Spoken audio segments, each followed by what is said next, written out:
大家好，欢迎大家收听我们第二次在华盛顿大学台湾研究中心台湾原住民研究第二次的访谈。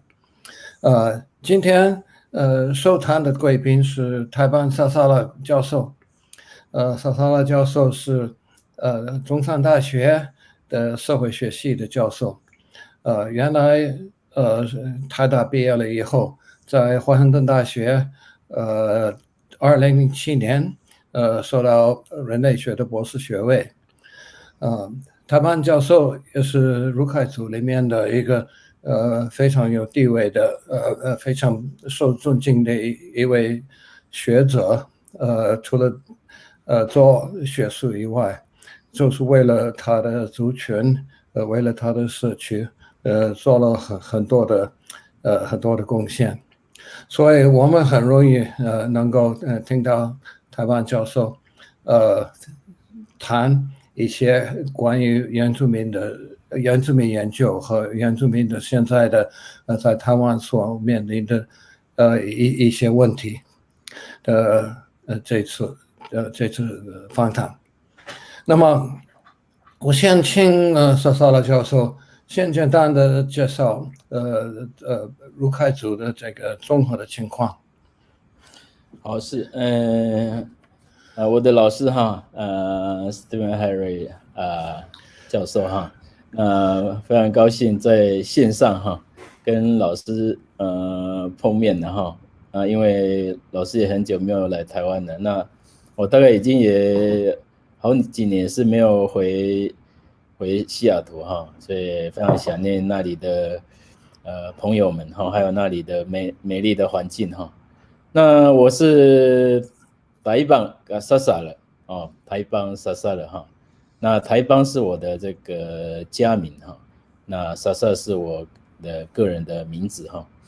那我是卢凯族的这个算是也慢慢已经进入这个应该算是中年了，然后已经不能算是这个所谓的年轻人了哈。在这个年纪，在以前已经快要变耆老了哈。那非常高兴在线上跟大家来碰面哈。那因为我本身是住在台湾的屏东，也就是台湾的南部哈，所以我长期比较关注的哈，就是自己的族群哈，卢凯族以及周边的这些原住民族哈，其他的族群像排湾族啦，或是像这个布农族啦，或是像一些比较少的族群哈，像那个拉鲁或是甘纳福哈，这几个所谓的在高山地区的哈这些原住民的族群或部落了哈。但是呢，因为台湾这个40-50年来哈，有很多的这个从花莲啊、台东哈移居到都市的这些原住民的族群啊，包括像这个阿美族啦或像这个卑南族哈，也会从东部哈他们也会迁到这个西部哈，尤其住在这个台湾的第2大的城市哈，这个高雄市啊，所以我也有很多机会可以跟他们接触哈。那我们卢凯族是在全台湾目前法定的哈的这个原住民的16个族群的其中之一哈。那因为我们的人口算是比较少的哈，我们只有13000多人。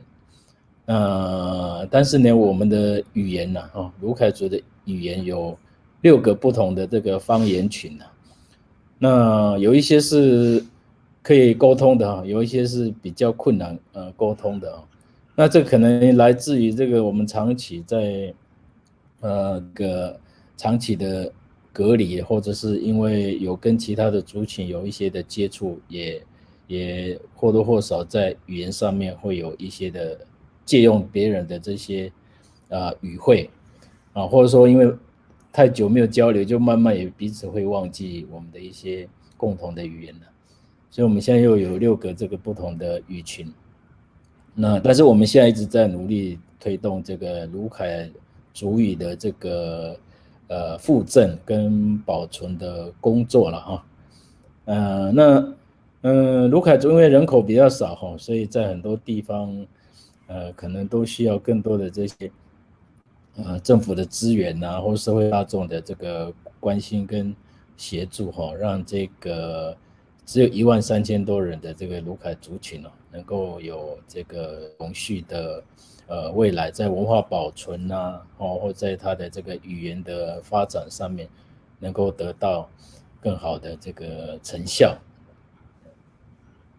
好了，谢谢。那我知道，你个人的背景也是跟一些可能是大部分的原住民的学子有一点不同，因为你是在一个高山上的一个村子、一个部落长大的，对不对？能不能介绍给我们简单的说一下，你从那个山上的那个部落一直到当那个比较著名的大学的教授的这条路线。那我是在这个50多年前出生在那个屏东的雾台乡的旧好茶部落了。那这个旧好茶部落的这个族语名称叫古泽布岸哈。那这个古泽布岸这个部落在历史上那没有记录的历史不知道了哈。从传说里面至少也是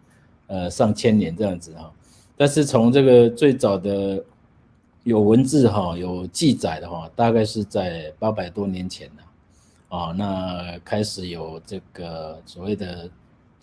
就是中国的这个所谓的历史上面的记载就有记载到这个古泽布岸然后这个荷兰时期1650年左右有一个荷兰的番社户口的调查表，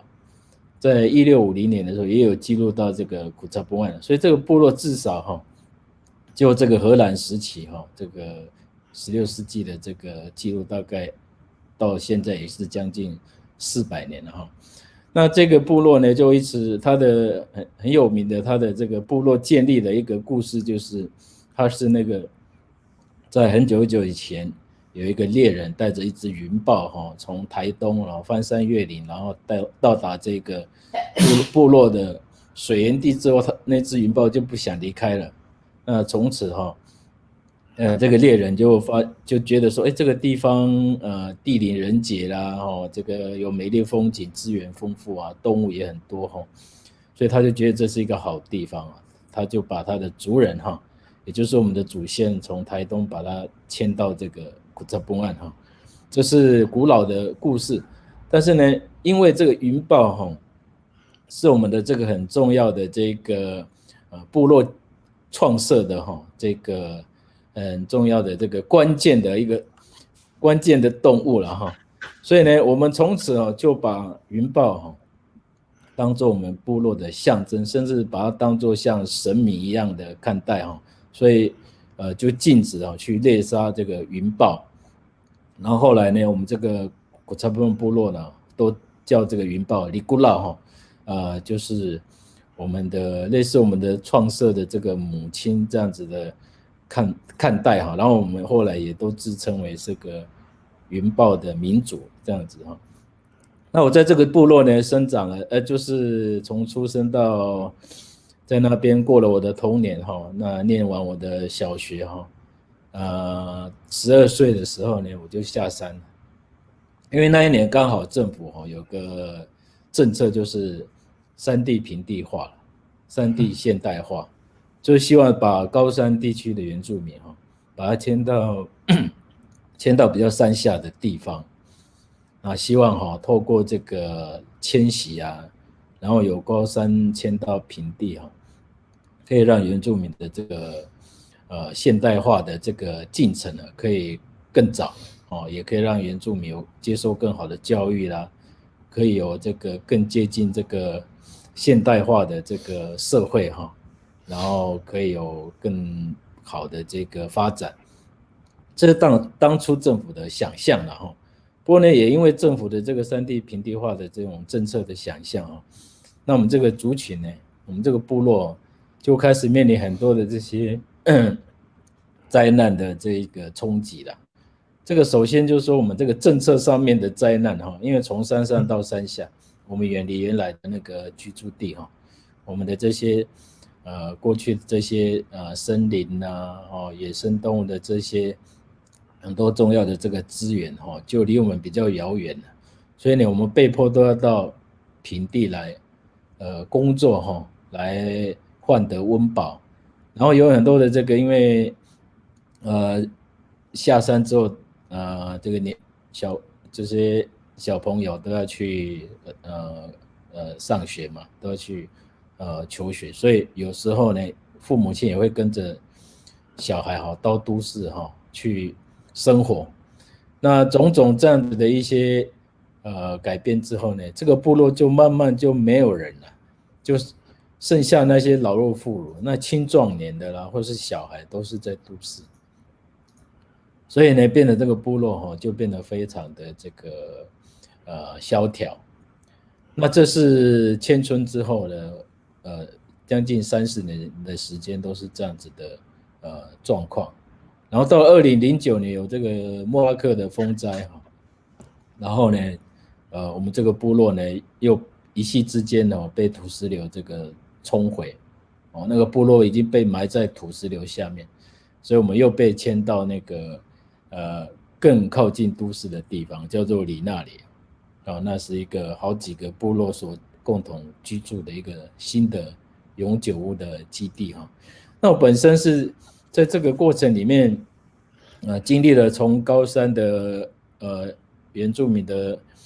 这个部落，然后到了下山到平地，然后一路走来，我就有很多的感触啦。那我一直觉得说，也许透过教育啦，透过学术研究啦，也许可以比较能够探讨很多的这些部落发展跟部落的文化的这些消失的这些议题，所以我就就是投入到这个教育的领域了。那我是在1998年很幸运的考上原住民委员会的第1届的公费的那个留学，然后呢，很荣幸的那个Steve 老师就说我当他的学生了然后到这个华大那边去就读。那待在那边30年时间之后那我有一个机会就回到这个台湾的时候呢，我先去政府部门去任职。我到那个高雄市的原住民委员会那边去担任这个主委的工作了然后在那边3年多的时间服务我们这个都市地区的原住民的同胞那后来又回到华大去完成这个学位在2007年的时候我回到台湾，就正式投入这个大学的这个教育工作。那我换了几个学校刚开始我在附近的一个大人科技大学这边来工作，后来又到这个一所大学，然后在那边创立了这个原住民族学院。那个一所大学是一个私立学校，但是它的规模非常的庞大它有台湾7个大学的其中之一的医学院。那我们曾经在那边创这个原民学院，是全台湾的原住民的人数最多的一个大学。然后在2年前我又到这个国立中央大学的社会系，然后在那边有创立这个原住民的硕士的在职专班，然后去招收这些在职在政府部门在民间组织在这个社区工作的这些我们原住民的青年朋友们来就读所以我的整个教育工作的这个生涯到现在大概就是14年的时间了，算是很短了不过也给我很多的这方面的学习的机会了。我觉得这条工作是非常可以佩服的。我还记得一次我去了台湾，你是可能刚刚拿到了博士学位，我们有一次谈一个问题，就是说你当过政府的官员，你也当过教师而且你那个时候现在你的工作是又到了一个接口，可以一直可以往这个方向就可以当官的，也可以当个比较高的，有很多权利可以做很多事。另外一条线是你可以当教育的，当教授。而且我们谈了好久的时间，你那个时候就可能还没有决定。那你最后考虑到哪一些因素，就决定要做教育的工作？是我记得那个时候我应该还在高雄市原民会在任职哈。有一天老师就从美国回来台湾，然后就找我聊聊了哈。那的确老师那时候有提供一些看法跟建议啦。那时候真的是人生也面临这个选择了哈。一个是继续在政府部门任职另外一个呢是回到这个学界哈，来回到那个原初哈，我为什么要去念这个博士哈，拿学位的这样子的一条路哈。那后来我觉得老师曾经讲过一句话，可是可能你或许忘记了哈。其实那时候你好像讲说这个政治可能虽然可以掌握比较多的权力，然后也有比较多的这些经费哈，可以直接来帮助自己的族人。不过政治受到很多因素的这些影响哈，有时候呢也不一定是完全可以照着自己的意愿哈，然后来去做自己想要做的事情，而且整个政府的这些行政体系相关的部门哈，有时候也是会做很多的这些例行性的这些工作，比较难去探讨深入的探讨整个社会民主文化的保存跟延续的问题，而这个是很需要更多的这些学者来投入这样子的一个思想启发或是问题探讨，以及很重要的那个人才培育这样子的工作，这个对这个民主的未来其实是可能是更有帮助的了哈。那同时老师也提到，就是说其实那个原住民，我们原住民因为其实社会给我们很多的机会，很多人有这个条件，也有这样子的一个资格去担任政府的这些各部门的这些这些官员哈。但是原住民比较缺的是学者，比较缺的是从事学术研究的人，也比较欠缺这个可以培养后进的，培养这个下一代的这个教育工作者。所以我就选择这一个，因为我的想法其实就像老师当年讲的，教育是用一个人的生命去改变另外一个人的生命因为我自己就是最重要的、最好的例子啊。假设我没有投入到我没有机会接受教育，然后透过教育去思考很多的问题，然后透过这个教育的这样子的一个机会然后呢取得了一些知识跟能力的话，其实我也很难有这样子的一个机会，可以为我自己的族人或是为我的部落来服务所以我们如果可以在这个工作上面可以启发或是带领或是培养更多像我们这一类的人，我觉得其实可能对我们的这个社会，对我们的族群，对我们的部落，我觉得会有更大的帮助，因为我们就创造很多像自己一样的人。那政治的话可能常常会就是说因为受到很多的这些不同的因素左右，受到很多不同的因素的这些干扰，所以变成就是说你只能在那个有限的那个框框里面去做已经既定要你做的这些既定的按照上面的这些政策来推动的一些基础工作，不是不好，而且也应该要有一批人是要做这些，在进入到公部门为这个社会服务。但是呢，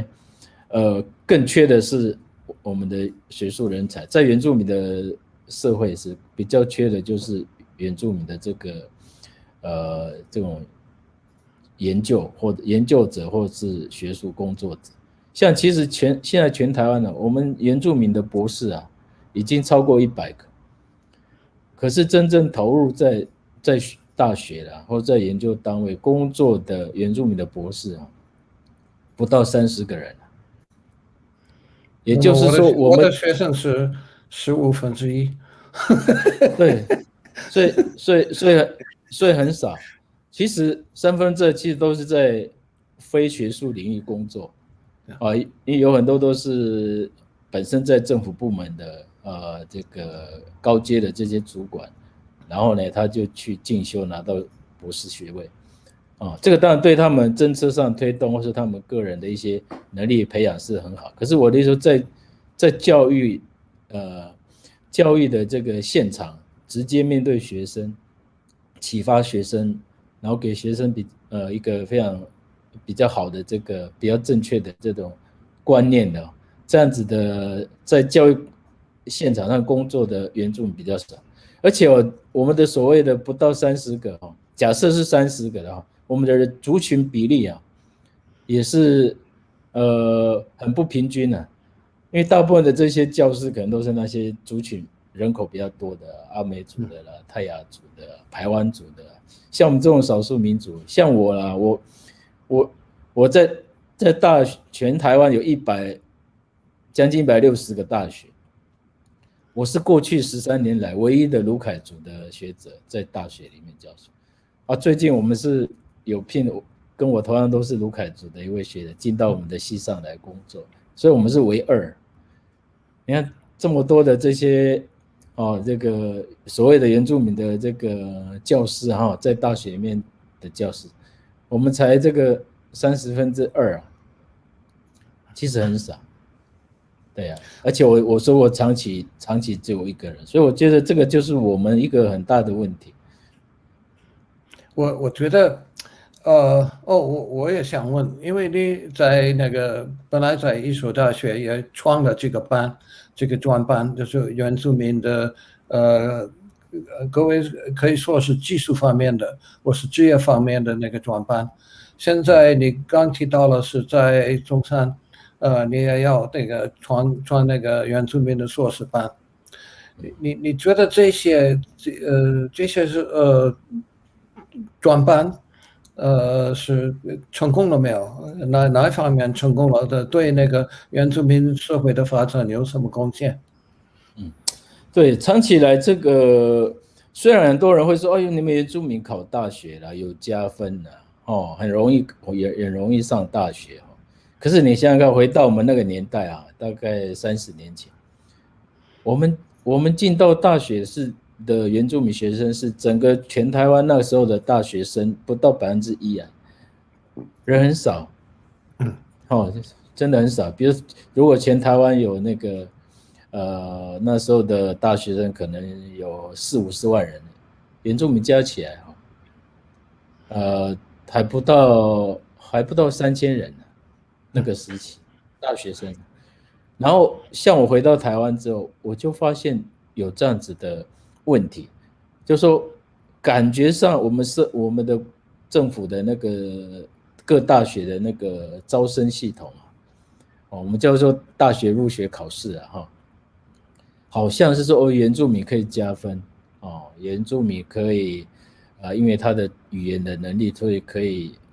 比较有他考试的时候可以增加他被录取的机会。尽管这样原住民学生在台湾我们叫做就是大学的出在学率就是原住民学生不到50%，也就是说我们高中或高职毕业的原住民学生进到大学就读的不到50%也就是说应该是60%，的人是没有上大学的。因为他们可能因为经济的因素啦，或者要帮助家里的这个改善他的家庭的经济啦，或者是因为很多其他的这些可能没有能力念大学的这些因素或者是兴趣等等的这些问题，所以上到大学的比例就很低了。台湾是就是一般的学生想念大学几乎都有学校可以念，一般的学生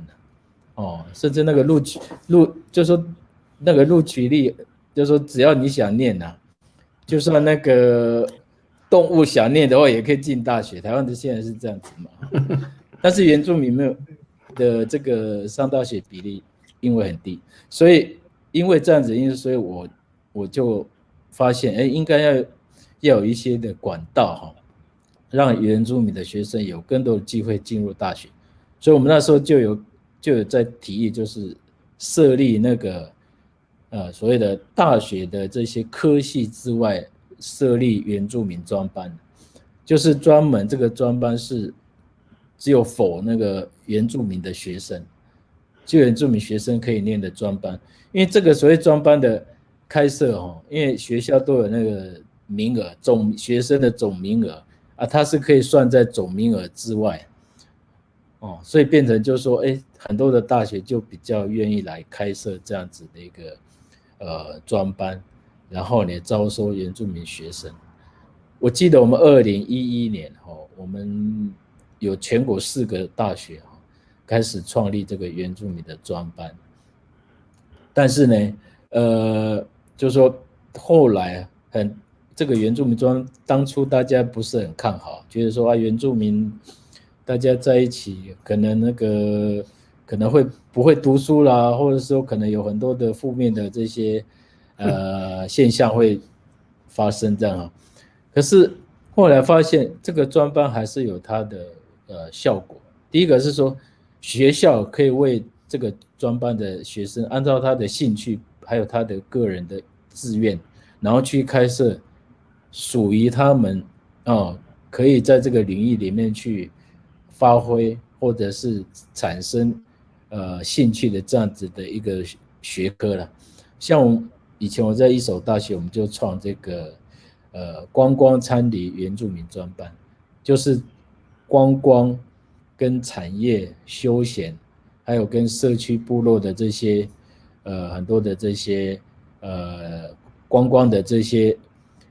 产业做结合。然后学生呢在大3的时候他们就要去外面实习，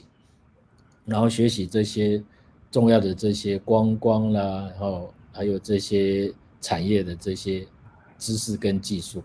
然后他们毕业的时候呢，他们因为有了很多的证照然后他们就可以直接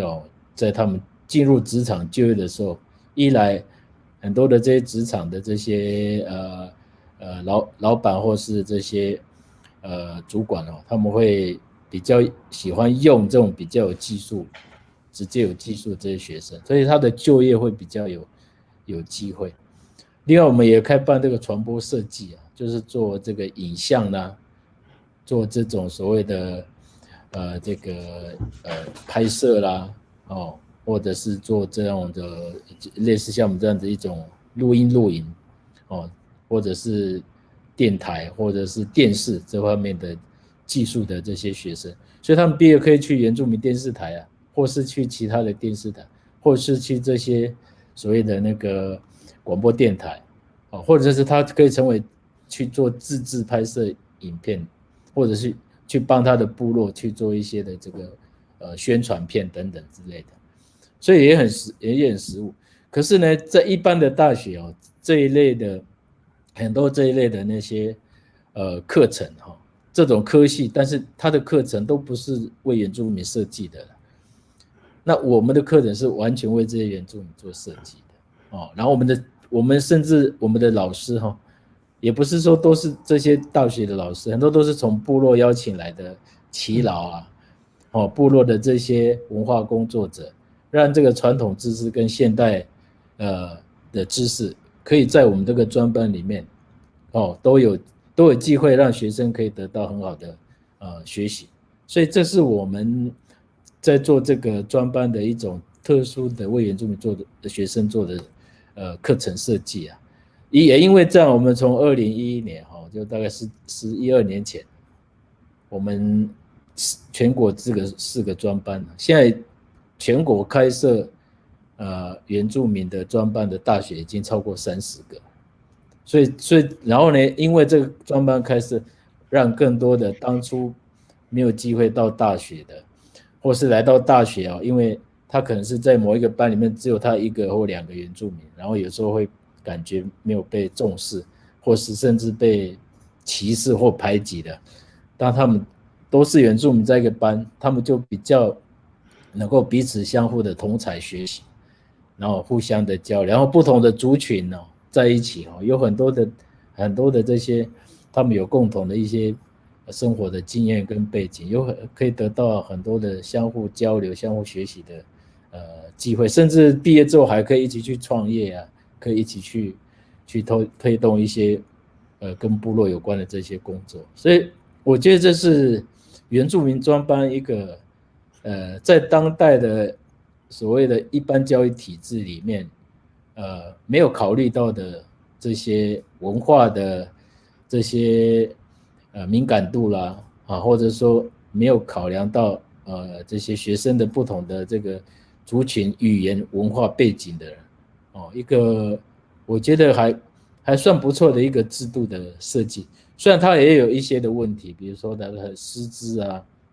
可能学校因为考量这个经营成本，所以师资可能不足啦或者说学生的这些休退学历比较高啊等等这些可能都还是需要很多的政府部门的这个资源的挹注，还有整个学校能够有更好的这个对这个专班的这个资源的投入让这个专班的经营呢可以更加的那个完善然后真的培养这些学生，他们的目标，我们没有限定他们是一定要回到部落，或是以部落为他的终极的那个人生的目标，但是我们鼓励这些学生学到这些技术，自治者回到自己的部落，不管是泰雅族、排湾族、卢凯族、阿美族、雅美族，回到自己的社区部落，成为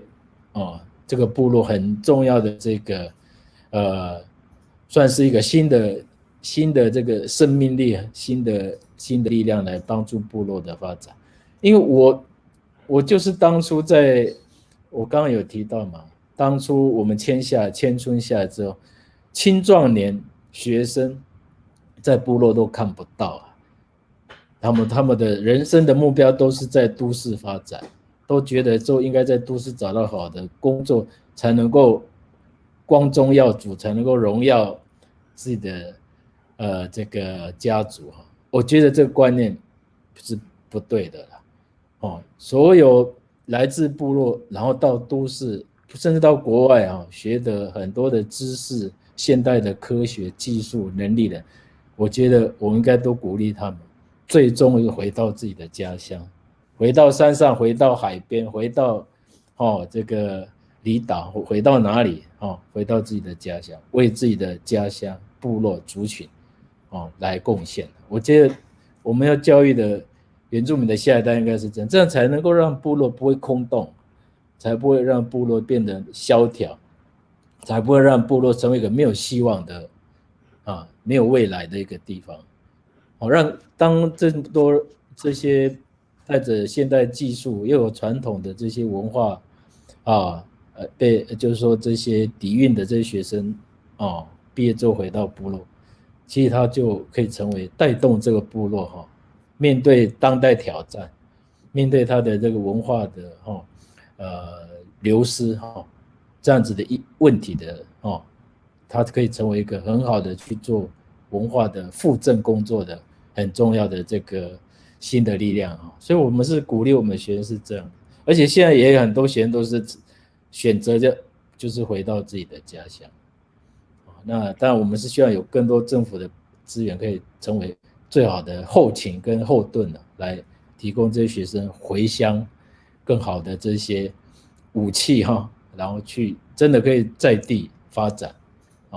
可以在部落生根这是我的想法，然后我也一直希望能够继续推动这样的工作。